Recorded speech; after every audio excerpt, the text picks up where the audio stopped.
మీ incident గురించి చెప్పండి చెప్పండి అని అందరూ కూడా తెగ అడుగుతున్నారు. ఎందుకంటే అందరికీ ఉంటుంది అసలు ఏమవుతుంది, ఏం జరుగుతుంది తెలుసుకోవాలని క్యూరియాసిటీ. ఎన్నిసార్లు మీరు అడుగుతున్నా నేను ఎందుకు రెస్పాండ్ అవ్వట్లేదు, ఎందుకు చెప్పట్లేదు అంటే మా ఇంట్లో ప్రాబ్లం ఇంకా క్లియర్ అవ్వలేదు, అలానే ఉంది. ఇప్పుడు చెప్పాను అనుకోండి మళ్ళీ అడుగుతూనే ఉంటారు ఆ తర్వాత ఏమైంది, అసలు ప్రాబ్లం మొత్తం క్లియర్ అయిన తర్వాత చెప్దాం అనుకుంటే అది ఎన్ని రోజులు పడుతుందో నాకే తెలియట్లేదు. సో ఇదే లాస్ట్ అండ్ ఫైనల్ వీడియో. ఆ తర్వాత మీరు అడిగినా నేను చెప్పను. ఇప్పటి వరకు ఏం జరిగింది, సిచ్యువేషన్ ఎలా ఉంది అనేది చెప్తాను. ఎక్కడ వరకు చెప్పానంటే చెయ్యలా కాలింది వంట చేస్తున్నప్పుడు, అది కూడా సిమ్లో పెట్టి వంట చేస్తున్నప్పుడు మొత్తం ఆవిరి ఒకేసారి చేయి మీద కొట్టేసరికి చెయ్యలా కాలింది అని చెప్పాను కదా. ఆ తర్వాత ఏం జరిగిందో చెప్తాను.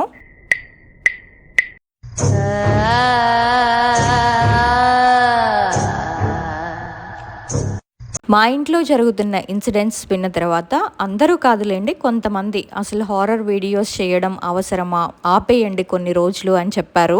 కొంతమంది ఏమో అన్ని స్టోరీస్ చెప్పి మీకు అలా అనిపిస్తుంది అన్నారు. అలా అనిపించడానికి డైరెక్ట్గా మనం ఫీల్ అవ్వడానికి చాలా డిఫరెన్స్ ఉంటుంది.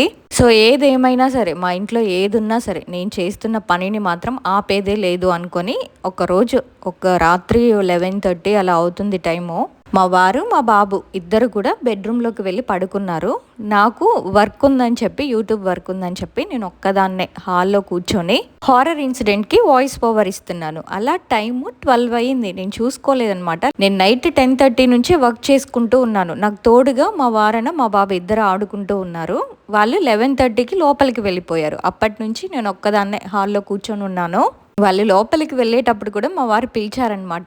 ఎందుకు ఇలా భయపడుతున్నావు కదా, ఈ టైంలో వాయిస్ ఓవర్ అవసరమా, వచ్చి పడుకో అంటే నేనేం చెప్పానో తెలుసా, టైం 12 అయినప్పుడు వస్తాలే, అప్పుడు అసలు ఇంకా భయం నేను చెప్పలేను అని చెప్పా. సరే అని వాళ్ళు పడుకున్నారు. ఇక్కడేమో నేను ఒక్కదాన్నే ఉన్న హాల్లో వర్క్లో పడిపోయి టైం 12 కూడా దాటిపోయింది. నేను అసలు గమనించుకోలేదనమాట. అయితే నేను గోడ కానుకొని కూర్చున్నాను. మా హాల్లో నాకు ఎదురుగా ఒక విండో ఉంటుంది. మనం కింద కూర్చొని ఉన్నా సరే ఆ విండో వైపు చూస్తే బయట క్లియర్గా ఏముందో కనిపిస్తుంది. నేను వాయిస్ ఓవర్ ఇస్తూ సడన్గా ఆ విండో వైపు చూసాను. మా ఇంటి ఎదురుగా తెలుసు కదా, బామ్మగారి ఇల్లు ఉంటుంది. వాళ్ళకి చిన్న పిట్టగోడ ఉంటుంది. దాని మీద కొంచెం పైకి, దాని మీద మనం ఎత్తుకొని చిన్న పిల్లల్ని కూర్చోబెడతాం కదా, కొంచెం అరుగులాగా, దాన్ని ఏమంటారో తెలియదు, ఫోటో పెడతాను చూడండి.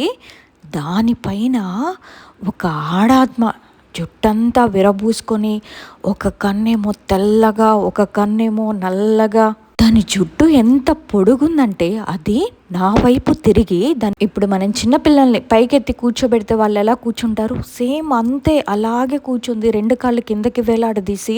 వామ్మో, ఆ రోజు రాత్రి దాని రూపం చూశాను. ఆ కిటికీలో నుంచి ఆ బామ్మ వాళ్ళ పిట్టగోడపై అది కూర్చొని ఉంది. అలా చూసి ఇంక తలకాయ కిందకి దించుకున్నాను అనమాట. ఇంక పైకి కూడా ఎత్తలేదు, అంత ధైర్యం కూడా లేదు నాకు.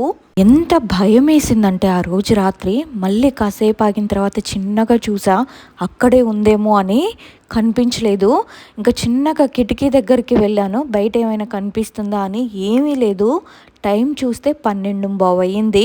బతికుంటే రేపైనా చేసుకోవచ్చు వీడియో అని ఎక్కడికక్కడ అన్నీ వదిలేసి అదే పరిగెత్తడం. ఆ రోజు నేను బెడ్రూమ్లోకి వెళ్ళి డోర్ క్లోజ్ చేసుకొని లైట్ ఆన్ చేసి పడుకున్నాను. లైట్ ఆన్ చేయడంతోనే ఇంకా మా వారు నిద్ర లేచి ఏమైంది ఎందుకు అలా ఉన్నావంటే, ఇంకా అప్పటికి నేనేం చెప్పలేదు, చెప్తే తిడతారని.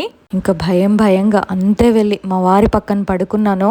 అసలు ఇప్పటి వరకు కూడా మా ఇంట్లో ఎవరున్నది ఏంటి అనేది నాకే క్లారిటీ రావట్లేదు. కాసేపేమో ఒక మగ ఆత్మ కనిపిస్తుంది, ఇంకాసేపేమో ఆడాత్మ కనిపిస్తుంది. ఆడాత్మ మా ఇంట్లో కనిపించట్లా, బయటే కనిపిస్తుంది. అది మగ ఆత్మ మాత్రం అది నేను ఫీల్ అవుతున్నాను ఇంట్లో ఉంది అని. ఇంకా పడుకున్నాను కదా, ఇంకా నెక్స్ట్ డే రాత్రి అసలు నేను చూసింది అయితే మర్చిపోలేను. కళ్ళ ముందు ఇంకా కదులుతుంది. ఇంకా మా వారు ఆఫీస్కి వెళ్ళిపోయారు, ఇంట్లో నేను ఒక్కదాన్నే ఉన్నాను. అసలు ఇది ఎక్కడి నుంచి వచ్చింది, ఇది కమ్యూనికేట్ అవుతుందా లేదా, ఏదైనా మాట్లాడడానికి ట్రై చేస్తుందా లేదా అని తెలుసుకోవడం కోసం వీడియోకి వాయిస్ ఓవర్ అంటే నా వర్క్ చేస్తున్నట్టుగా ఇంకా నేను అడుగుతున్నాను అనమాట. దాన్ని డైరెక్ట్గా అడిగే ధైర్యం లేదు, ఇండైరెక్ట్గా నా పని నేను చేసుకుంటూ ఉన్నట్టుగా అడిగాను.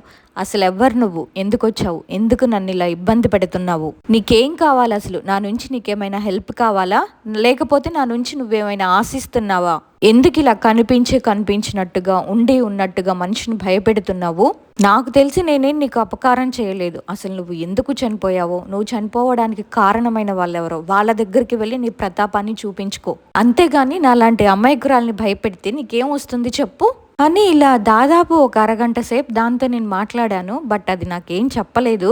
కనీసం సామాన్లు పడేయడం కానీ ఏదో ఒక సౌండ్ చేసిద్ది కదా, నేను ఇక్కడే ఉన్నాను అన్న సౌండ్ కూడా ఏమి ఇవ్వలేదు. అది మేబీ నేను చెప్పినవన్నీ దానికి నచ్చలేదనుకుంటా.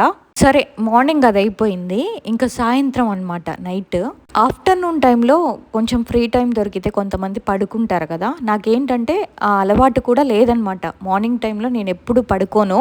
సో పొద్దున్నుంచి బాగా పని చేసి ఉంటాను కాబట్టి నైట్ ఏంటంటే నాకు చాలా గాఢ నిద్ర వచ్చేస్తుంది. ఎంతగానో భయపెడితే తప్ప నేను నిద్రలో నుంచి లెగవను. అలాంటిది ఆ రోజు నైట్ నేను నిద్రపోతున్నప్పుడు ఈ ఇన్సిడెంట్ ఎప్పుడైతే స్టార్ట్ అయిందో అప్పటి నుంచి మా బాబుని లాస్ట్కే పడుకోబెడుతున్నాను. వాడి పక్కన దిండు పెడుతున్నాను. మా వారికి మా బాబుకి మధ్యలో వెళ్ళి నేను పడుకుంటున్నాను. అయితే నేను నిద్రపోతున్నప్పుడు నా అరికాలు ఉంటుంది కదా, మన చూపుడు వేలో మరి మధ్య వేలో తెలియదు కానీ అరికాలి మీద వేలితోనే నా అరికాలి మీద గీరుతున్నట్టు, అది కూడా ఎలా, చాలా హార్డ్గా కూడా కదా, సాఫ్ట్గా చెక్కలు గింతలు పెడతారే అలా 3 సార్లు వేలితో గీరింది. అలా గీరేసరికి నాకు ఇంకా మెలకు వచ్చింది. కళ్ళైతే తెరవలేదు, కళ్ళు తెరిచే ధైర్యం లేదు, నాకు తెలుసు అదే అని. అలా జరిగేసరికి ఇంకా బాడీ నుంచి కాళ్ళ వరకు ఫుల్గా దుప్పటి కప్పుకొని పడుకున్నాను. ఆ నెక్స్ట్ డే నైట్ 7:30 అలా అవుతుంది. నేనేమో కిచెన్లో వర్క్ చేసుకుంటున్నాను. మా బాబు ఒక్కడే హాల్లో ఆడుకుంటున్నాడు. అప్పటికి మా వారు ఆఫీస్ నుంచి రాలేదు. నేను వంటగదిలో డిన్నర్ ప్రిపేర్ చేస్తున్నాను. అంతా అయిపోయి హాల్లోకి వచ్చేసరికి భయంకరమైన సిగరెట్ స్మెల్. అది కూడా ఎక్కడ, ఓన్లీ మా బాబు ఎక్కడైతే కూర్చొని ఆడుకుంటున్నాడో అక్కడే ఆ హాల్ మొత్తమే వస్తుంది. ఇంకా మిగిలిన ఏ రూమ్లో కూడా ఆ స్మెల్ రావట్లేదు. వాడేమో కింద కూర్చొని మ్యాట్ మీద ఆడుకుంటున్నాడు. వాడు ఎదురుగా సోఫా ఉంటుంది. ఆ సోఫా దగ్గర అయితే ఇంకా భయంకరంగా వస్తుంది. ఆ స్మెల్ అసలు తట్టుకోలేము, అంత వామిటింగ్ స్మెల్ వచ్చేస్తుంది. ఇంకా నాకు బాగా కోపం వచ్చేసి తిట్టాను. అసలు నువ్వు మనిషివేనా? పైకే మనసులో కూడా కాదు, పెద్దగా తిట్టేశాను. చిన్న పిల్లోడు ఇక్కడ కూర్చొని ఆడుకుంటుంటే వాడు ఎదురుగా నువ్వు సిగరెట్ని స్మోక్ చేస్తావా? ఆ రోజు బండ బూతులు తిట్టాను. నాకు కోపం వచ్చి ఎల్ వర్డ్స్ కూడా యూజ్ చేశాను నేను. అసలు ఎవడివిరా నువ్వు, ఎక్కడి నుంచి వచ్చావురా, ఎందుకురా నువ్వు ఆ కుటుంబాన్ని ఈ రకంగా ఇబ్బంది పెడుతున్నావు అని పిచ్చిగా తిట్టాను. అదే రోజు రాత్రి ఏం జరిగిందంటే, నేను పడుకున్నప్పుడు జనరల్గా అయితే మనం తల కింద దిండు పెట్టుకొని పడుకుంటాం కదా. మా మంచం ఎలా ఉంటుందంటే తల సైడ్ ఉంటుంది, కాళ్ళ సైడ్ ఉంటుంది కదా. తల దగ్గర ఏంటంటే కొంచెం గ్యాప్ ఉంటుంది, చెయ్యి పెట్టేంత గ్యాప్ ఉంటుంది అనమాట. మా మంచం మోడలే అలా ఉంటుంది. సో ఆ రోజు రాత్రి నేను తల కింద దిండు పెట్టుకొని పడుకున్నాను. టైం 2:30 అయ్యింది. బాగా నిద్రలో ఉన్నాను. ఒక్కసారిగా ఎవరో చేయి పెట్టి ఆ దిండును పట్టుకొని గట్టిగా కిందకి లాగేశారు. మనం పడుకున్నప్పుడు దిండును ఎవరైనా పక్కకి లాగితే మన తల మంచం మీదే కదా పడేది. అసలు అది ఎంత ఫోర్స్గా లాగిందంటే నా తల వెళ్ళి పరుపుకి తగిలింది. దాంతో ఇంకా నాకు అర్థమైపోయింది ఇదే గట్టిగా పట్టుకొని లాగుంటుంది అని. లేచి చూస్తే దిండేమో కింద పడిపోయింది. ఇంకప్పుడు నాకు అర్థమైంది దీన్ని ఇలా తిట్టినందుకే ఈరోజు ఇలా చేసింది అని. అసలు ఇలాంటి ఇన్సిడెంట్స్ అయితే ఇంకా డైలీ అనమాట. రోజు గాఢ నిద్రలో ఉండడం, ఏదో ఒకటి చేసి నిద్ర లేపేది, నిద్ర పోనిచ్చేదే కాదు. మళ్ళీ ఆ మరుసటి రోజు రాత్రి ఏం జరిగిందంటే, ఇప్పుడు ఎవరైనా ఆలోచిస్తూ మన హెయిర్ని, ముందున్న హెయిర్ని కొంచెం లాగుతూ దీర్ఘంగా ఆలోచిస్తూ ఉంటారు కదా, సేమ్ అలాగే అర్ధరాత్రి నేను పడుకున్నప్పుడు నా హెయిర్ని కొంచెమే, అది కూడా హెయిర్ని ఇప్పుడు ప్రేమగా పట్టుకొని లాగుతున్నట్టు ఎలా ఉంటారు అలా 3 సార్లు అనమాట. ఇప్పుడు గట్టిగా కోపంగా పట్టుకొని లాగినట్టయితే ఆ నొప్పి వేరుగా ఉంటుంది. చాలా నిదానంగా మెల్లగా లాగుతున్నట్టు అలా ఆ ఫీల్ని నేను కంప్లీట్గా మీకు ఎక్స్ప్లెయిన్ చేయలేకపోతున్నాను. సో అలా జరుగుతుందనమాట రోజు ఏదో ఒకటి. ఇంకా ఇలా కాదు అనుకొని నాకు ఇలా జరుగుతుంది. నేను నిద్రపోతున్నప్పుడు అసలు నన్ను నిద్రపోనివ్వట్లేదు, సడన్గా మెలకు వచ్చేస్తుంది అని మా వారికి ఇలా జరిగినవన్నీ చెప్పాను. ఆ రోజు నుంచి మా వారు ఏం చేశారంటే నిమ్మకాయలు తీసుకొచ్చారనమాట. ప్రతిరోజు కూడా రాత్రి పడుకోబోయే ముందు ఒక 1 అవర్ నిమ్మకాయని దేవుడి గదిలో పెడతారు. మళ్ళీ మేము పడుకునేటప్పటికి తీసుకొచ్చి నా దిండు దగ్గర పెట్టేస్తారు. అలా ప్రతిరోజు కూడా నిమ్మకాయని చేంజ్ చేస్తూ ఉన్నాము. ఎందుకంటే ఒకరోజు పెట్టిన నిమ్మకాయ తెల్లారి లేచి చూడగానే అసలు ఎండిపోయి ఉండిద్ది, వాడిపోయి. అంత ఫ్రెష్గా ఉన్న నిమ్మకాయ పెట్టినా వడలిపోయి ఉండిద్ది అనమాట ఆ నిమ్మకాయ పొద్దున్నే లేచి చూసేసరికి. ఈవెన్ ఆ నిమ్మకాయని పట్టుకోవాలన్నా నాకు భయం వేసేది. నేను అందుకే దాన్ని ముట్టుకోలేదు, ఫోటో కూడా తీయలేదు. ఇలా డైలీ ఒక నిమ్మకాయ దిండు కింద పెట్టుకొని పడుకున్నప్పటి నుంచి కూడా ఇలా అర్ధరాత్రి వచ్చి లేపడం అలా ఏం లేదు. నార్మల్గానే కొన్ని రోజులైతే బాగానే ఉంది. ఇంకా బాగానే ఉంది కదా అని చెప్పి సో అది వెళ్ళిపోయిందేమో లేదేమో ఇంట్లో అనుకొని ఆ రోజు నిమ్మకాయ పెట్టుకోలేదు దిండు కింద. ఆ రోజు రాత్రి ఏం జరిగిందంటే, ఇప్పుడు ఫుల్గా దుప్పటి కప్పుకుంటాం కదా కాళ్ళ దగ్గర నుంచి, నేనైతే బాడీకి సగానికి పెట్టుకుంటా, కాళ్ళకైతే ఫుల్గా కప్పేసుకుంటాను. అలాంటిది కింద నుంచి ఎవరో మనిషే లోపల ఎంటర్ అవుతున్నట్టు, లోపలికి వస్తున్నట్టు. అసలు ఇది ఎలా అంటే నేను చెప్పలేకపోతున్నాను. దుప్పట్లో నుంచి కాళ్ళ దగ్గర నుంచి అనమాట, దుప్పట్లో నుంచి అది కూడా ఫాస్ట్గా కాళ్ళకి తగులుతుంది ఆ స్పర్శ, ఎవరో వస్తున్నట్టు. నా మోకాలు వరకు వచ్చింది. అప్పటి వరకు మా బాబు నా మీద కాళ్ళు వేస్తున్నాడేమో అనుకున్నాను. లేచి చూస్తే వాడు పడుకొని ఉన్నాడు. దెబ్బకి లేచి కూర్చున్నాను. నేను అలా సడన్గా లేచేసరికి మా వారి నిద్ర లేచి ఏమైంది అంటే ఇంక ఇప్పుడు చెప్తే ఖచ్చితంగా ఏదో ఒకటి అంటారు, ఎందుకు అని ఏం లేదులే మెలకు వచ్చింది అందుకే లేచాను అని చెప్పాను. అసలు నిజంగా చెప్పాలంటే రాత్రైతే ప్రతిరోజు కూడా అది ఉన్నన్ని రోజులు అసలు నిద్ర పోనిచ్చేదే కాదు. ఏదో ఒక రకంగా గాఢ నిద్రలో ఉన్న నన్ను నిద్ర లేపేది. ఆ తర్వాత అసలు నాకు నిద్రే పట్టేది కాదు. నిద్ర లేక కొన్ని రోజులకైతే నా కళ్ళ కింద నల్లగా మొహం అంతా పీక్కుపోయి మా వారే అడిగారు, అసలు ఏంటి నువ్వు ఇలా అయిపోతున్నావు, ఎందుకు అసలు ఇదంతా ఇలా జరుగుతుంది, నువ్వు ఎక్కువగా ఊహించుకుంటున్నావా లేకపోతే అసలు నీకు ఇదంతా నిజంగానే జరుగుతుందా అని మా వారే నన్ను అలా అడిగారనమాట. తను అలా అడిగేసరికి అవును నిజంగానే నేను ఎందుకు ఇలా అయిపోతున్నాను, దీన్ని నేను ఊరికే వదిలేశాను, అలా కాదు దీన్ని సీరియస్గా తీసుకోవాలి, అసలు ఇది ఎవరు ఏంటి కనుక్కుందామని చెప్పి నాకు తెలిసిన గురువు గారికి నాకు ఇలా జరుగుతుందండి అని ఫోన్ చేసి అడిగాను అనమాట. ఆయన నన్ను ఏమడిగారంటే, మీరేమైనా రీసెంట్గా బయటికి వెళ్ళడం జరిగిందా, కాళ్ళు కడుక్కోకుండా ఏమైనా లోపలికి వెళ్ళారా? కొన్ని ఆత్మలు ఏంటంటే మనం ఎక్కడికైనా బయటికి వెళ్ళినప్పుడు అవి మనల్ని నచ్చి మన మీద అట్రాక్ట్ అయ్యి మనతో పాటు ఇంటికి వచ్చేస్తాయి. కొన్ని ఏంటంటే పిల్ల దయ్యాలు ఉంటాయి, అవి చాలా చికాకు కలిగిస్తూ ఉంటాయి, ఎలా పడితే అలా బిహేవ్ చేస్తూ ఉంటాయి చండాలంగా. నేను అది నా చెవి దగ్గర వాష్రూమ్ పోసేది అది వీడియోలో మీకు చెప్పాను కదా, అది కూడా ఆయనకి చెప్పాను. సో ఇదంతా విన్న తర్వాత ఆయన ఒక్కటే అన్నాడనమాట, మీ భార్యాభర్తలు దగ్గర అవుతున్నప్పుడు కూడా నువ్వు కొంచెం గమనించుకో అమ్మా, నీకు బాగా పొత్తి కడుపులో నొప్పిగానే వస్తుందా, వైట్ డిశ్చార్జ్ అవుతుందా ఎక్కువగా అని ఇలాంటివి అడిగారు. నిజంగా ప్రామిస్ చేసి చెప్తున్నాను, ఆయన ఇలాంటివన్నీ అడిగిన తర్వాత ఈవెన్ మా హస్బెండ్ దగ్గరికి వెళ్ళాలన్నా నాకు భయం వేసేది, అసలు ఈయనేనా ఈయన లోపల ఇంకెవరైనా ఉన్నారా అని. ఆ గురువు గారు అడిగిన దాంట్లో తప్పేం లేదండి, నిజంగానే ఇది చెప్తుంటే మీకు సిల్లీగా అనుకోవచ్చు కానీ కొన్ని ఉంటాయి, అవి మనతో కోరికలు తీర్చుకోవడానికి చూస్తూ ఉంటాయి. కానీ నా విషయంలో మాత్రం అలా ఏం జరగలేదు. ఇంకా ఆయన ఏం చెప్పారంటే, అమ్మవారి గుడిలో కుంకుమ ఉంటుందన్నమాట, ఆ కుంకుమ తీసుకోండి, కుంకుమతో పాటు సాంబ్రాణి ఏదో ఒక ప్యాకెట్ పేరు చెప్పారు, ఆ సాంబ్రాణి తెచ్చుకొని ఈవినింగ్ 6 తర్వాత మార్నింగ్ ఇల్లంతా సాంబ్రాణి పొగతో నిండిపోవాలి. ఇలా మొత్తం ఒక 1 వీక్ వరకు మీరు చేయండి. మొదటి రోజు మీరు సాంబ్రాణి వేసిన తర్వాత అది ఆ రోజు రాత్రే మీ కల్లోకి వస్తుంది, ఎందుకు వేసావు, ఎందుకు నన్ను ఇంట్లో నుంచి వెళ్ళగొట్టావు అని నీతోనే ఉండాలనిపిస్తుంది అని మీ పీకల మీద కూర్చుంటుంది. అలా ఏమైనా గనక జరిగితే నాకు చెప్పండి, మీరు మాత్రం 1 వీక్ ఆపకుండా సాంబ్రాణి వేయండి ఇంట్లో అని చెప్పారు. సరేనని ఆ గురువు గారు చెప్పింది మా వారికి చెప్పాను, ఇలా అమ్మవారి టెంపుల్లో సాంబ్రాణి ఉంటుందంట. అంటే ఇక్కడ కేరళలో మనకి దొరకవు కదా, సో గుడిలో కాకపోయినా బయట నుంచి అయినా తెచ్చి వేసుకుందామని అనుకున్నాము. ఆ నెక్స్ట్ డేనే ఇంకా హెల్త్ ఇష్యూస్ అనమాట, మా వారికి అసలు కోలుకోలేనంతగా ఒకటి పోతే ఒకటి వరుసగా ఏదో ఒక హెల్త్ ఇష్యూ, అస్సలు కోలుకోలేనంతగా డిసెంబర్ ఆ నెల మొత్తం కూడా అదే. నాకేం కావట్లేదు, నేను బాగానే ఉన్నాను, మా వారికి మెయిన్గా హెల్త్ ఇష్యూస్ వస్తున్నాయి. కొంతమంది అనుకోవచ్చండి ఇంట్లో ఇంత ప్రాబ్లం ఉన్నా హ్యాపీగా బయటకు వెళ్ళి తింటున్నారు, హ్యాపీగా ఎంజాయ్ చేస్తున్నారు, అది ఇది అని చాలా సంతోషంగా వీడియోలు పెడుతున్నారని. ఇప్పుడు మా ఇంట్లో సిచ్యువేషన్ ఇలా ఉందని ఓన్లీ సాడ్ వీడియోసే పెడితే వీళ్ళు సింపతి కోసం పెడుతున్నారు, కావాలనే క్రియేట్ చేస్తున్నారు అలా అంటారు. ఇప్పుడు ఎవరైనా సరే యూట్యూబ్లో వీడియోలు పెట్టేది జనాల్ని కొంచెం నవ్వించడానికి, ఎంటర్టైన్మెంట్ చేయడానికి. సో నాకు ఇలా ఉంది, నేను ఇలా సఫర్ అవుతున్నాను అని రోజు వీడియోలు పెట్టి అది మిమ్మల్ని సఫర్ చేయడం కూడా నాకు ఇబ్బంది అనిపించింది. అందుకే అసలు మా ఇంట్లో ఏం జరుగుతుందో ఎవరు ఎన్నిసార్లు ఎంతమంది అడిగినా నేను చెప్పలేదు.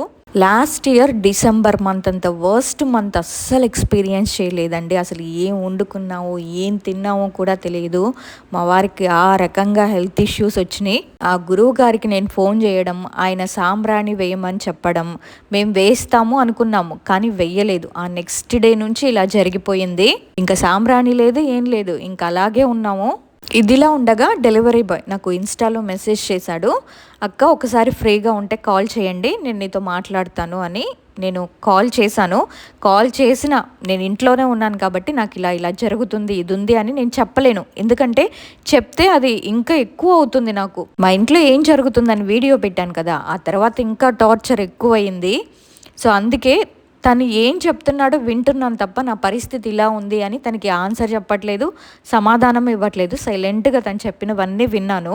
తనేం చెప్పాడంటే నాతో, అక్క మీరు పెట్టిన వీడియో చూశాను, నా ప్రాబ్లమ్ని ఎవరైతే క్లియర్ చేశారో సేమ్ ఆ వీడియో వాళ్ళకి వినిపించాను, మీ ఫోటో కూడా చూపించాను. ఆయన ఏం చెప్పారంటే ఒకటే మాట అన్నారక్క, ఆ ఇంట్లో అయితే ఉంది, ఏదో ఉంది, కానీ అది ఆడాత్మ మగ ఆత్మ అనేది నాకు కన్ఫామ్గా తెలియట్లేదు, కానీ ఆ ఇంట్లో మాత్రం పక్కా ఉంది అని చెప్పారు. ఇంకా ఆయన ఏం చెప్పారంటే అది పద్దాకల కూడా ఇంట్లో ఉండట్లేదంటక్క, ఇలా వస్తుందంట, అలా చూసుకొని వెళ్ళిపోతుందంట.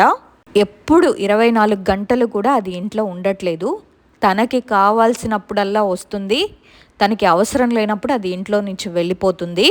అది ఎలా వస్తుందంటే మీ ఇంటి ముందు గేట్ నుంచి కూడా రావట్లేదు, మీకు బ్యాక్ సైడ్ నుంచి అది వస్తుంది, బ్యాక్ డోర్ నుంచి వస్తుంది. అండ్ బ్యాక్ డోర్కి కిచెన్కి పక్క కూడా మీకు డ్రైనేజ్ ఉంది. ఒక డ్రైనేజ్ లాంటిది ఉండడం వల్ల దానికి ఇంకా ఆ నెగిటివ్ ఎనర్జీకి బాగా అవకాశం కూడా ఎక్కువ దొరికింది అటువైపు నుంచి రావడానికి. మరి రీజన్ ఏంటో ఆయనకు కూడా తెలియదంట, ముందు వైపు నుంచి అది రాలేకపోతుంది, అందుకే అది ఇంటి వెనక నుంచి వస్తుంది అని చెప్పారు. ఇంకా ఏం చెప్పారంటే ఫస్ట్ అది ఆ ఇంటిని ఆక్రమించుకోవాలని చూస్తుంది, ఆ ఇంటిని ఆక్రమించుకున్న తర్వాత అమ్మాయిలోకి వెళ్ళాలని చూస్తుంది. అది అమ్మాయిలోకి వెళ్ళడం అంటే అది సామాన్యమైన పని కాదు. ఫస్ట్ దాని ప్రయత్నం ఆ ఇంటిని ఆక్రమించాలి, ఆ ఇంటి పరిస్థితుల్ని తన కంట్రోల్లోకి తీసుకోవడానికి ట్రై చేస్తుంది. అది ఆ అమ్మాయి ఆరా అనేది గట్టిగానే ఉంది, కానీ ఇలా జరుగుతుండడం వల్ల మరి ఏమో అమ్మాయి ఎక్కువగా ఆలోచిస్తుంది, ఏదైనా పని కూడా తను తొందరగా చేయలేకపోతుంది, దాని గురించి గంటలు కూర్చుంటుంది, అది కూడా దానికి ప్లస్ అయిపోతుంది. అమ్మాయి సోల్ అయితే చాలా వీక్గా ఉంది, అది తనలోకి వెళ్ళాలని ట్రై చేస్తుంది, కానీ వెళ్ళడం అంత ఈజీ పని కాదు. ఈలోపు నేను ఇక్కడ కొన్ని తనకి చెప్తాను దీని పరిష్కారం కోసం, అవి తనకి చెప్పండి అని చెప్పారంట. ముఖ్యంగా నాన్ వెజ్ వండుకున్న రోజు ఇంట్లో చికెన్ కానీ ఏదైనా సరే నాన్ వెజ్ మనం తిన్నప్పుడు ఆ నాన్ వెజ్ అనేవి మీరు ఇంట్లో ఉంచకండి, బయట పడేయండి. నాన్ వెజ్ ఐటమ్స్ అలా ఇంట్లో తిని మిగల్చడం వల్ల అది కూడా నెగిటివ్ ఎనర్జీని ప్రభావితం చేస్తాయి. ఎప్పుడైతే వండుకొని తిన్నామో అవంతా బయట పడేసి పడుకోండి. ఇంకొకటి ఏం చెప్పారంటే డైలీ 2 times మార్నింగ్ ఈవినింగ్ స్నానం చేసి శుభ్రంగా ఉండమని చెప్పండి. ఏ రోజు కూడా స్నానం చేయకుండా పడుకోవద్దు అని చెప్పారు. అండ్ ఇంకొక మెయిన్ ఇంపార్టెంట్ థింగ్ ఏంటంటే సెంట్, అత్తరు కానీ సెంట్ కానీ అస్సలు బట్టలకి పూసుకోవద్దు అని చెప్పారు. అది తనకైనా వాళ్ళ హస్బెండ్కైనా ఇద్దరు సెంట్ కానీ అత్తరు కానీ అస్సలు వాడద్దు అని చెప్పారంట. అండ్ ఇంకొకటి ఏం చెప్పారంటే సాంబ్రాణి ఈవినింగ్ 6కి అండ్ మార్నింగ్కి ఇల్లంతా సాంబ్రాణి, మనిషి కూడా కనిపించనంతగా ఇల్లంతా పొగ వేయాలి, ఇలా చేసుకోమని చెప్పండి, అది వెళ్ళిపోతుంది అని చెప్పారు. అండ్ తిను కూడా నాకు చెప్పిన విషయం ఏంటంటే భార్యాభర్తలు కలిసేటప్పుడు కొంచెం జాగ్రత్తగా ఉండమని చెప్పండి అమ్మాయికి అని చెప్పారు. కొంచెం గమనించుకోవాలి అమ్మాయి, కొంచెం కాన్షియస్లో ఉండాలి అని తిను కూడా సేమ్ అదే మాట గురువుగారు ఏదైతే చెప్పారో అదే చెప్పాడు తిను కూడా. యాక్చువల్గా ఈ విషయం ఇది పర్సనల్ థింగ్ కదా, ఇది చెప్పాల్సిన అవసరం లేదు, కానీ ఇలాంటి నెగిటివ్ ఎనర్జీస్ ఉన్నప్పుడు నాలాగా తెలియకుండా ఉంటారు కదా, వాళ్ళు కూడా తెలుసుకుంటారు, జాగ్రత్తగా ఉంటారు. ఎవరికైనా ఇలా అనిపిస్తే వాళ్ళు కూడా కొంచెం జాగ్రత్త పడతారని ఇది కూడా చెప్పాను. ఈ విషయాలన్నీ నాకు చెప్పి ఇంకా తను అడిగారనమాట, ఎలా ఉందక్క నీకు, అది ఇంకా ఉందా అంటే, నేను ఒకే ఒక్క మాట, ప్రజెంట్ నేను ఇంట్లో ఉన్నాను, ఇప్పుడు నేను ఏది నీతో చెప్పలేను, నాకు ఇలా ఇలా ఉంది అని అర్థం చేసుకో, నేను తర్వాత నీకు మెసేజ్ పెడతాను అన్నాను. సరే అక్క ఉంటాను, ఆ గురువు గారు చెప్పినవన్నీ జాగ్రత్తగా చేసుకోండి, ఆ తర్వాత ఏమైందో నాకు మెసేజ్ చేయండి అన్నాడు. సరేనని ఫోన్ పెట్టేశాను.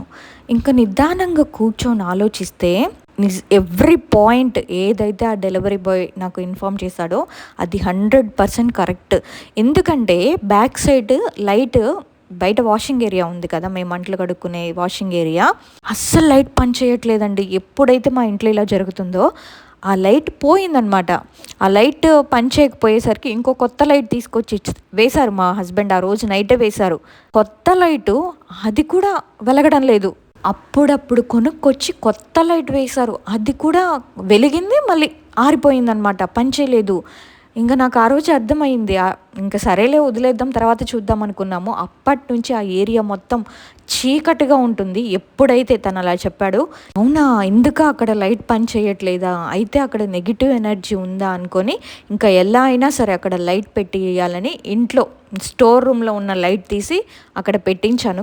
ఇంట్లో ఉన్న లైట్ తీసి అక్కడ పెట్టిస్తే వెలిగింది. కొత్తవి కొనుక్కొచ్చి అప్పటికప్పుడు పెడితే అది వెలగట్లేదు. జస్ట్ పెట్టిన కాసేపు అలా వెలుగుతుంది, మళ్ళీ ఆరిపోతుంది. కొనుక్కొచ్చిన కొత్త లైట్స్ అప్పటికప్పుడు అందులో ఏం ప్రాబ్లం ఉంటుంది? సరే ఒక లైట్ ఏదైనా ప్రాబ్లం ఉంటే రెండో లైట్ కూడా అలానే ఉంటుందా? సో ఎలా అయినా సరే స్టోర్ రూమ్లో ఉన్న లైట్ తీసి అక్కడ పెట్టించాం కదా, ఇంకా నైట్ అంతా ఆ లైట్ ఆన్లోనే ఉంటుంది. ఇంకా రెండో విషయం ఏంటంటే నాన్ వెజ్. తను చెప్పింది నిజమే. మేము అప్పుడప్పుడు నాన్ వెజ్ వండుకున్నప్పుడు నైట్ బద్ధకంతో, ఇంకా తిన్న తర్వాత బద్ధకంతో అంట్లన్నీ అక్కడే పెట్టేస్తాము, బయట వేయము. ఎప్పుడైతే తను చెప్పాడో ఇంక అప్పటి నుంచి నాన్ వెజ్ ఏదైనా ఇంట్లో తెచ్చుకున్నప్పుడు కానీ వండుకున్నప్పుడు కానీ తినేసి ఇంకా బయట వేస్తున్నాము. ఇంకొకటి తను ఏం చెప్పాడు, పర్ఫ్యూమ్ అయితే నేను యూజ్ చేయను కదా, మా హస్బెండ్ అయితే ఎక్కువగా యూజ్ చేస్తారు. సో ఆ బాబాగారు అలా చెప్పారంటే యూజ్ చేయొద్దు కొన్ని రోజులు పర్ఫ్యూమ్ అని చెప్పాను. ఇంకా సరే అని తను కూడా వాడడం మానేశారు. ఇలా ఎవరేం చెప్పినా మాకు చేతనైనంత అది దాన్ని ఇంట్లో నుంచి బయటకు పంపించడానికి ఇలా చేస్తూ ఉన్నప్పుడు ఒకరోజు మరి అసలు నా ఫోన్లో అది ఎలా పడింది, ఎలా క్యాప్చర్ అయిందో కూడా నాకు అసలు ఇప్పటికీ ఒక ఇదిలాగే ఉంది. ఆ రోజు రాత్రి 10:30 అలా అయింది. మేము జనరల్గా పడుకునేసరికి 11 అలా అవుతుంది. మా బాబు ఎందుకంటే నిద్రపడి లోపలికి తీసుకెళ్ళిన ఆడుకుంటూ ఉంటాడు. కరెక్ట్గా 10:30 అప్పుడే, ఇంకా ఎక్కువ చీకటి కూడా కాలేదు, అటు ఇటు మాట్లాడుకుంటూ సరదాగా నవ్వుకుంటూ మేమిద్దరం అటు ఇటు తిరుగుతున్నాము. నేనేంటంటే నా ఫోన్ని బయట హాల్లో ఒక మంచం ఉంటుందన్నమాట, దాని మీద వేసాను. మా బుడ్డోడు దాని దగ్గరికి వెళ్ళి ఫస్ట్ వాళ్ళకి పాస్వర్డ్ అది ఓపెన్ చేయడం రాదు కాబట్టి డైరెక్ట్గా కెమెరా ఓపెన్ అయిపోయిద్ది, లేకపోతే కాలింగ్ ఎమర్జెన్సీ కాల్ ఉంటుంది అది వచ్చిద్ది అనమాట. ఆ రోజు వాడికి కెమెరా ఆన్ అయ్యింది. వాడు ఏదో నొక్కుతున్నాడు, ఫోటోలు క్యాప్చర్ అయినట్టు పడుతూ ఉన్నాయి. సరేలే ఆడుకుంటున్నాడు, ఎప్పుడు మామూలుగా చేసేయలే, తర్వాత డిలీట్ చేసుకోవచ్చు అని నేను వదిలేశాను ఆ రోజు. ఆ నెక్స్ట్ డే చూసాను దాని ఫోటో. నేను ఆ ఫోటోలన్నీ నాకు అసలు నోట్లో నుంచి మాట రాలా. అసలు ఆ ఫోటోని చూస్తే నాకు ఒళ్ళంతా గూస్ బంప్స్ వచ్చినాయి. ఎన్ని రోజులు కూడా అసలు అది నిజంగానే నేను ఫీల్ అవుతున్నానా, లేకపోతే ఇదంతా నా భ్రమ, హారర్ స్టోరీస్ చెప్పి నేను ఇలా అయిపోయానా, ఎక్కడో ఒక మూల ఎన్ని ఇన్సిడెంట్స్ నాకు జరుగుతున్నా ఎక్కడో 1%. ఇప్పుడు మీరు చెప్తుంటారు కదా, నువ్వు భ్రమపడుతున్నావు అక్క, ఇది జరగట్లేదు అని. ఆ వైపు కూడా నేను ఆలోచిస్తానమాట. సో ఎందుకు ఇలా అనుకోకూడదు, ఎందుకు నెగిటివే అనుకోవాలి అని. కానీ ఆ ఫోటో చూసిన తర్వాత ఎస్ ఇది కన్ఫామ్గా ఉంది, ఇన్ని రోజులు నాకు జరుగుతుంది నిజమే, నేను ఫీల్ అవుతుంది నిజమే అని ఆ ఫోటో చూసాకే అనిపించింది. ఎంత టార్చర్ అనుభవించానంటే నాకే తెలిసి, ఎన్ని నిద్రలేని రాత్రులు నేను గడిపానో, ఎంత మానసికంగా టార్చర్ అనుభవించానో దాని నుంచి నాకే తెలుసు. దానివల్లేమో మరి దేవుడు దాన్ని నా ఫోన్లో పడేలా చేశాడు. నిజంగానే ఇది ఉంది, నువ్వు భ్రమపడట్లేదు, ఏదో ఒకటి చెయ్యని. ఆ రోజు మా బుడ్డోడు తీసిన ఫోటో అది. ఆ ఫోటోని నేను మీకు ఇక్కడ యాడ్ చేస్తాను చూడండి. కళ్ళు రౌండ్గా ఉండి, ముక్కు కూడా చిన్నగా ఉండి, ఒక ఆకారమే నాకు కనిపిస్తుంది అందులో. ఇంకా ఫోటోని వెంటనే ఆ గురువు గారికి పంపించిన వెంటనే ఆయన చూసి ఒకే ఒక మాట అన్నారు, అసలు ఈ ఫోటో ఎక్కడి నుంచి వచ్చింది, ఎవరిది అని అడిగారు. మా ఇంట్లోదేనండి, మాదే. ఆ రోజు రాత్రి 10:30కి ఫోటో పడింది, అసలు ఇది ఏంటి అని అడిగితే ఇదేదో ఒక అస్థిపంజరం బొమ్మలా ఉందమ్మా, ఇది ఎవరో చేసి పంపించిన వదిలిన ఆత్మలా ఉంది నీ మీదకి. అసలు ఆయన అలా చెప్పడంతో నేను షాక్ అయిపోయాను. ఏంటి నిజమా ఆయన చెప్తుంది? అయినా ఎవరికి అవసరం ఉంది నా మీద ఇలా చేసి వదలడానికి? నా మీద ఎవరికి అంత కోపం ఉంది? నేను ఎవరికి ఏం చేయలేదు కదా అని ఆయన చూడగానే చెప్పిందైతే ఇది. బట్ కానీ నాకెందుకో దాన్ని నమ్మాలనిపించట్లేదు. ఎవరో చేసి వదిలారని ఆ విషయం నమ్మాలనిపించట్లేదు. సో ఇది అయిపోయింది. ఇదంతా డిసెంబర్లోనే జరుగుతుంది. ఇంకా మా హస్బెండ్ సంక్రాంతి వస్తుంది కదా, ఊరికి వెళ్దామంటే ఎందుకు రావాలి ఊరికి, ఇక్కడే ఉందాం. అక్కడేం పని మనకి? నాకు నిజంగా చెప్తున్నాను, ఇల్లు వదిలి ఎక్కడికి వెళ్ళాలనిపించట్లేదు. ఇక్కడే ఉందాం, ఇక్కడే ఉండి పండగ చేసుకుందాం, అక్కడికి వెళ్ళి ఏం చేస్తాము అని ఇలా గొడవ పడుతున్నాను. తను పండగ వచ్చేది ఎప్పుడో ఒకసారి కదా, నాకు ఇంటికి వెళ్ళడం అంటే ఇష్టం. మా వాళ్ళని చూసి ఎన్నో రోజులైంది కదా, మేము వెళ్ళింది ఎప్పుడు లాస్ట్ ఇయర్ జూన్లో ఆ జూలైలో. ఇప్పుడు చూడండి ఎన్నో నెలలు అయిపోయింది కదా. ఎవరికైనా ఉంటుంది వాళ్ళ పేరెంట్స్ని చూడాలి, ఊరికెళ్ళి సంతోషంగా గడపాలని. కానీ నాకు ఇక్కడ రివర్స్ అనమాట. నేను ఎందుకు రావాలి, వద్దు మనం వెళ్ళొద్దు, ఇక్కడే ఉందామని. ఇలా కంటిన్యూస్గా ఒక 4 days మా వారికి నాకు గొడవలు. అదేంటి ఊరికి రానంటున్నావు? ఇప్పుడు పోనీ దగ్గర ఊరైతే అనుకోవచ్చు, పోనీలే ఇప్పుడు రానంటుంది, తర్వాత వెళ్ళే పండగ రోజైనా తీసుకెళ్ళచ్చు ఒక 2 రోజుల ముందు అని. కానీ ఇక్కడ అలా కాదు, 1 month ముందే ట్రైన్ టికెట్స్ అవన్నీ బుక్ చేసుకోవాలి. లేకపోతే సంక్రాంతి టైం కదా, ట్రైన్స్ అవన్నీ రష్గా ఉంటాయి, దొరకవు అనమాట. సో నాతో గొడవపడి సరే ఏదైతే అది అయిందిలే, వెళ్తాము లేకపోతే ఇక్కడే ఉంటామని మా వారు ట్రైన్ టికెట్స్ అయితే బుక్ చేసేసారు. ఆ విషయం నాకు కూడా తెలియదు. ఇంకా వెళ్ళడానికి ఒక 2 days ముందు నాకు చెప్పారనమాట. అప్పుడు కూడా నేను గొడవ వేసుకుంటున్నాను, నాకు అస్సలు రాబుద్ధి కాలేదు. వెళ్తే నువ్వు వెళ్ళు, మేమిద్దరం ఇక్కడ ఉంటాము, నువ్వు వెళ్ళి నీకు కావాల్సిన అన్ని రోజులు అక్కడ ఉండిరా, నేను బాబు ఇక్కడ ఉంటామని రివర్స్లో గొడవ పడుతున్నా. నేను ఇలా చెప్తుంటే మా హస్బెండ్ పరిస్థితి ఎలా ఉంటుందో ఒక్కసారి మీరు ఆలోచించండి. ఎవరైనా సరే ఇంత దూరం నుంచి ఊరికి వెళ్తున్నారంటే ముందే అన్నీ ప్యాక్ చేసుకొని ఏమేం కావాలి అన్నీ రెడీగా ఉంటారు. బట్ నేను వెళ్తున్నామనగా ఇంకా 3-4 hours లగేజ్ ప్యాక్ చేశాను. ఆ షార్ట్స్ పెట్టాను కదా ప్యాకింగ్ చేస్తున్నప్పుడు, ఆ వీడియోలు కూడా మీరు చూసే ఉంటారు. ఇంకా మార్నింగ్ 11 అన్నప్పుడు ఇంకా తెల్లవారుజామున లేచి లగేజ్ అంతా సర్దాను. ఎలాగలా ఇంటి నుంచి అయితే బయలుదేరి ఆంధ్ర అయితే వెళ్ళాము. ఇంకా వెళ్ళినన్ని రోజులు ఇంటికి వెళ్ళిన తర్వాత నాకేమైందంటే, ఒకరోజు రాత్రి అనమాట నేను పడుకున్నప్పుడు మా ఇంటి దగ్గర నేను బాబు ఒక మంచం మీద పడుకున్నాము. ఆ రోజు మా వారేమో మా పక్కనే ఇంకొక మంచం వేసి పడుకున్నారు. వెళ్ళంగానే ఇంకా ఫస్ట్ డే కదా, లైట్ ఆఫ్ చేసుకొని పడుకున్నాము. కాసేపటి తర్వాత నాకు బాబుకి తల దగ్గర ఎవరో ఒక మగ మనిషి తల దగ్గరే నిలబడి బాబు వైపే చూస్తున్నట్టు, నా వైపు చూస్తున్నట్టు అలా కనిపించింది. ఇంకా వెంటనే భయపడి లేచి లైట్ ఆన్ చేశాను. మా ఇంట్లో ఉన్నన్ని రోజులు కూడా లైట్ ఆన్ చేసుకునే పడుకున్నాను. ఇక్కడికి వచ్చినా సరే నాకు ఇలా కనిపిస్తుంది అని మా ఇంట్లో వాళ్ళతో చెప్పే ధైర్యం లేదు. చెప్పినా వాళ్ళు నమ్మరు. ఇదంతా ఏదో ఊహించుకుంటున్నావులే అనుకుంటున్నారు అని చెప్పలేదు ఎవరితో. అలా కనిపించేసరికి అది ఇంకా నాకు అర్థమైపోయింది, ఇదేమైనా మా వెనకాలే వచ్చిందా, లేకపోతే మా ఇంట్లో ఇంకేమైనా ఉందా, లేకపోతే ఎక్కడి నుంచైనా బయట నుంచి వచ్చిందా, అసలు అది ఏంటి అనేది నాకు అర్థం కాలేదు. ఆ వెళ్ళిన రోజు మాత్రం అలా జరిగింది. ఇంకంతే, ఇంకా లైట్ ఆన్ చేసి పడుకున్నాం కదా. ఆ తర్వాత ఇంకెప్పుడు కూడా మా అమ్మోళ్ళ ఇంట్లో ఉన్నన్ని రోజులు కూడా కొంచెం భయంగా ఉన్నా అలా అయితే ఏం కనిపించలేదు. ఆ తర్వాత ఇంకా మేము అక్కడే ఉండిపోయాము. మా హస్బెండ్ వచ్చారు ఇక్కడికి కేరళకి. ఇంటికి వచ్చిన తర్వాత కూడా తనకి నార్మల్గానే ఏం కనిపించవు, తను ఒక్కడున్నా అలాంటివి ఏం ఫీల్ అవ్వవు. కాకపోతే మేము ఇంట్లో లేం కదా, కొంచెం భయంగా ఉండి తను సెకండ్ షో సినిమాకి వెళ్ళడం, అలా నైట్ పడుకోకుండా ఉండడం అలా చేసేవారు. మేము లేకుండా ఇక్కడ ఒక 2 days ఉన్నారు. ఆ తర్వాత తను ట్రైనింగ్కి వెళ్ళిపోయి మళ్ళీ అయిపోయిన తర్వాత అక్కడికి వచ్చారు ఆంధ్రాకి. మమ్మల్ని తీసుకొని మళ్ళీ మేము కేరళకు వచ్చేసాము. వచ్చిన రోజే అనుకున్నాను, ఇది ఇంకా ఇంట్లో ఉందా, వెళ్ళిపోయిందా, ఉంటే ఏదో ఒక రూపంలో తన చేష్టలతో కనిపిస్తుందిలే, వెళ్ళిపోతే ఇంకా మంచిది. అసలు ఇంట్లో అడుగు పెట్టినప్పుడే, ఎప్పుడైతే మా కారు ఆగిందో అప్పుడే నా మనసులో ఇది ఉందా, వెళ్ళిపోయిందా అని డౌట్. ఆ రోజు ఎర్లీ మార్నింగ్ 5:30కి వచ్చాం కదా, ఇంకా మార్నింగ్ 10 వరకు పడుకున్నాము. అప్పుడు ఏం అవ్వలేదు. అదే రోజు రాత్రి పడుకున్నప్పుడు బాబుని మధ్యలో వేసాను. నేను ఇంకా చివరికి సైడ్కి పడుకున్నాను. మా హస్బెండ్ అటు సైడు, నేను ఇటు సైడ్కి పడుకున్నాను. బాబు మధ్యలో ఉన్నాడు. ఇంకా బాబుని నా వైపుకి తిప్పుకొని పడుకున్నా నేను. ఇంకా అర్ధరాత్రప్పుడు ఏదో ఒక నల్లటి నీడ మా మీద నుంచి పాస్ అయినట్టు అది కూడా ఒక మగ మనిషి నీడ, తల మాత్రం క్లియర్గా కనిపిస్తుంది, హైట్, దాని నల్లటి ఆకారం మా మీద నుంచి వెళ్తుంది అది. ఇంకా నాకు భయం వేసి వామ్మో ఇది ఇంకా వెళ్ళలేదు, ఇంట్లోనే ఉంది అని అప్పుడు అర్థమైంది. మళ్ళీ ఆ నెక్స్ట్ డే నైట్ కూడా, ఆ రోజు కూడా నేను ఒక సైడ్కే పడుకొని ఉన్నా, బాబు మధ్యలో ఉన్నాడనమాట. అది నా పక్కన వచ్చి నిలబడి తొంగి చూస్తుంది పడుకున్నారా లేదా అని. టైం కూడా పెద్దగా అవ్వలేదండి, 11:30. నా కళ్ళ మీద ఆ నీడ, నల్లటి నీడ పడుతుంది. ఇదేంటి ఎవరు నా పక్కన ఉన్నట్టు కనిపిస్తుందని వెంటనే ఇటువైపు తిరిగేసరికి అసలు ఏం లేదు నా పక్కన. మేము ఆంధ్రాకి వెళ్ళి అక్కడ ఒక 20 days ఉన్నామనుకుంటాను. కాదు ఒక 2 weeks వరకే ఉన్నాను. ఆ 2 weeks తర్వాత ఇక్కడికి వచ్చిన తర్వాత కూడా నెక్స్ట్ 2 రోజులు కూడా వరుసగా నాకు ఇలా ఎవరో నా పక్కనే నిలబడినట్టు, ఏదో ఒక నల్లటి ఆకారం, రూపం నా మీద నుంచి వెళ్తున్నట్టు ఇలా కనిపించింది.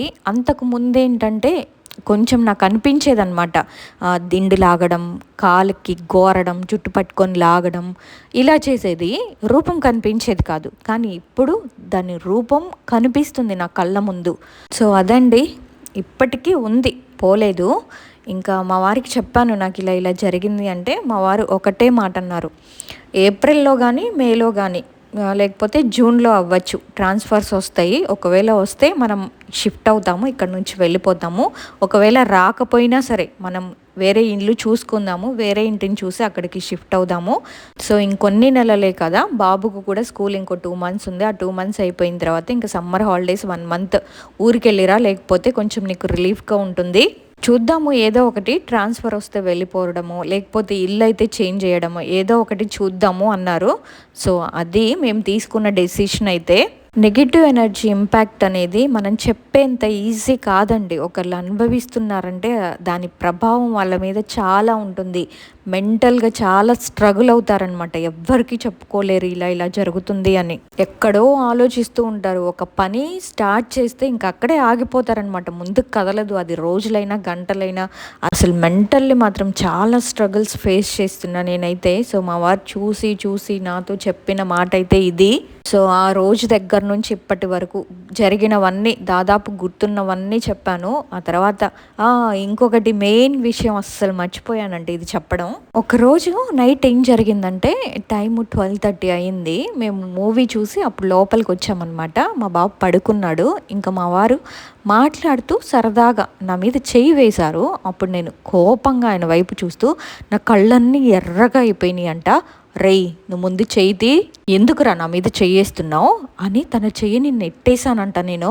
మా వారేంటి, నేను చెయ్యి అని చెప్తున్నాను కదా, ఇది నన్ను ఆట పట్టించడానికి, భయపెట్టడానికి ఇలా చెప్తుందిలే అనుకున్నారు. ఎప్పుడైతే నేను చెయ్యి తనని ఫోర్స్గా నెట్టేశానో అప్పుడు అర్థమైంది దీనికి ఏదో పట్టింది అని. లిటరల్లీ ఆ రోజు మా వారు నైట్ అంతా అలాగే కూర్చొని ఉన్నారు భయంతో. ఆ రోజు రాత్రి నిద్రపోలేదు. ఫస్ట్ టైం మా వారు భయపడ్డాను నన్ను చూసి, దీన్ని ఇలాగే వదిలేస్తే ఇంకేమైపోతుందో అని. అప్పటికప్పుడు ట్రైన్ టికెట్స్ బుక్ చేసి నన్ను ఆంధ్రాకి తీసుకెళ్లారు. మెయిన్ రీజన్ అదే. అసలు ఆ రోజు నేనేం చేశానో, నేనేమన్నాను, ఏం జరిగిందో కూడా నాకు తెలియదు. ఆ తర్వాత మొత్తం చెప్పారు. సో ఇంటికి వెళ్ళొచ్చిన దగ్గర నుంచి కొంచెం అయితే నాకు రిలీఫ్గానే ఉంది. కాకపోతే అదైతే పూర్తిగా పోలేదు, ఇంకా ఇంట్లోనే ఉంది. మొన్నటి దాకా కనిపించలేదు, కానీ ఇప్పుడు కనిపిస్తుంది, పక్కనే ఉన్నట్టు, నిలబడి చూస్తున్నట్టు, తొంగి చూస్తున్నట్టు అలా చేస్తుంది. సో ఇది ప్రజెంట్ సిచ్యువేషన్ మా ఇంట్లో. అదైతే ఇంట్లో నుంచి వెళ్ళిపోయేలా లేదు, మేమే వెళ్ళిపోవడానికి రెడీ అవుతున్నాము. మరి ఏమవుతుందో ఫ్యూచర్లో చూద్దాము. ఇల్లు కనుక చేంజ్ అయితే ఖచ్చితంగా అప్డేట్ ఇస్తాను. చూద్దాము, ట్రాన్స్ఫర్ వస్తుందో లేకపోతే ఇల్లే చేంజ్ అవుతామో చూడాలి. సో ఇప్పటి వరకు నాకు జరిగిన ఇన్సిడెంట్స్ అన్నీ చెప్పాను కదా, ఓపిక్గా విన్నందుకు థ్యాంక్స్ అండి. ఇదంతా విని మీకేమనిపించిందో మీ అభిప్రాయాన్ని తప్పకుండా కామెంట్స్లో నాకు తెలియచేయండి. అది పాజిటివ్ అయినా నెగిటివ్ అయినా నేను తీసుకుంటాను. ఎందుకంటే మా ఇంట్లో ఉన్న నెగిటివ్నే నేను తీసుకుంటున్నాను, మీ దగ్గర ఉన్న నెగిటివ్ని నేను తీసుకోలేనా. చాలామంది అడుగుతున్నారు ఇంట్లో ఇలా ఉన్నప్పుడు ఎలా ఉంటున్నారు అని. ఒకే ఒక్క మాట చెప్తానండి, ఇంట్లో ఎలా ఉన్నా సరే అసలు దాని గురించి ఆలోచించకుండా ఉండడం, మన పని మనం చేసుకుంటూ మనల్ని మనం బిజీగా ఉంచుకోవడం చాలా బెటర్. దాని గురించి ఆలోచించి మనసు పాడు చేసుకొని టైం వేస్ట్ చేసుకోవడం కన్నా ఇది దాని నుంచి నేను నేర్చుకుంది. అందుకే దాని గురించి ఎక్కువగా నేను ఆలోచించట్లేదు. మీరు అడిగినా సరే ఇన్ని రోజులు చెప్పకపోవడానికి రీజన్ కూడా అదే, ఎందుకు మళ్ళీ మళ్ళీ గుర్తు చేసుకుని దాని గురించి ఆలోచించడం అని. కానీ ఏదో ఒక రోజు మీ అందరికీ చెప్పాలి కదా, అది ఈ రోజే. ఇంకా ఈ విషయం గురించి నేను ఎప్పుడు ఆలోచించుకోవాలని అనుకోవట్లేదు, దీని గురించి ఎక్కడ ప్రస్తావించాలని కూడా అనుకోవట్లేదు. మీరు కూడా ఇంకెప్పుడు దీని గురించి అడగండి. నేను దీని గురించి మర్చిపోయాను, నాకు గుర్తులేదు, నేను ఆలోచించను అంతే. మీరు అడిగినా ఇంకా నేను చెప్పను. ఇదైతే జరిగింది, ఇంకా ఉంటాను అంతే. Bye bye. మళ్ళీ నెక్స్ట్ హారర్ వీడియోతో కలుద్దాము. మీరు కూడా జాగ్రత్తగా ఉండండి.